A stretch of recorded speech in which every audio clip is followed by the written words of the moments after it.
Okay, what we're going to be talking about today is how to install a tubeless tire.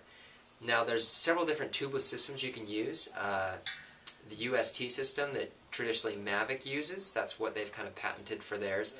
And what that has is it's a deeper inner channel so that you can actually get the tire over the rim, and then as it inflates, it goes to the outer sides, which is higher, and it's tapered, so it's ramped up, so it actually makes it so the bead goes flush against the outer rim. Now, one of the systems that I really like that make it so that your tires are a lot lighter, you can actually run a regular tire with a setup like this, is the stand system.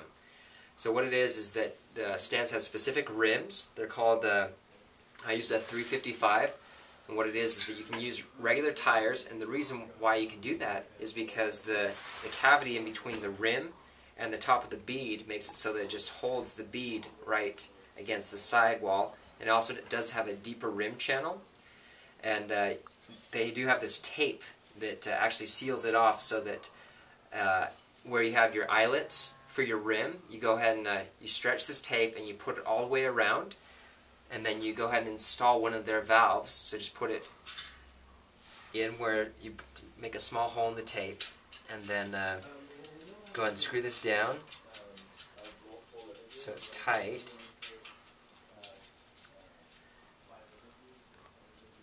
And then you go ahead and put your tire on. So this is just a regular tire. This is actually one of the I like to use the setup with a 29er because you can use bigger tires, and this setup actually weighs about the same weight as a high-performance 26-inch wheel.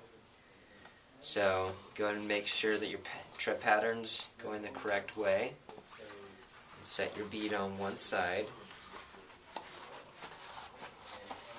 And when you use stand system, you're going to need to use tire sealant inside, just because it's not these tires were not intended for tubeless.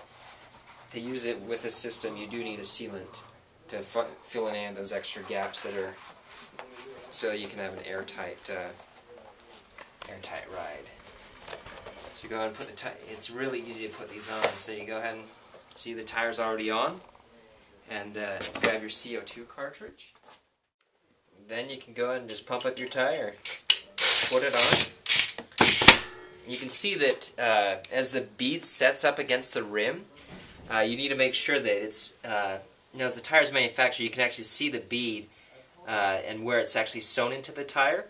There will be about 1/4 of an inch, and make sure that that's showing all the way around, because as a tubeless tire sets, you need to make sure that's even, or else your tire is going to ride funny and it won't seal properly.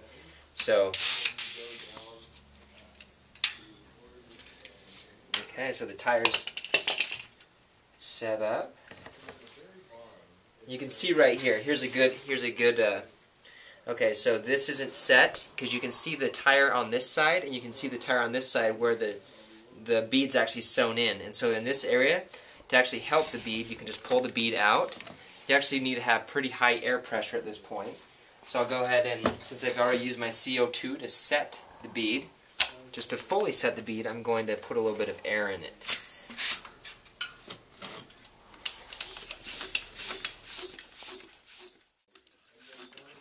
Okay, so as the bead sets against the rim, you can hear some popping, and what that is that's just bringing the bead out of the inner channel out to the outer side of the rim, so it's setting the bead against the rim.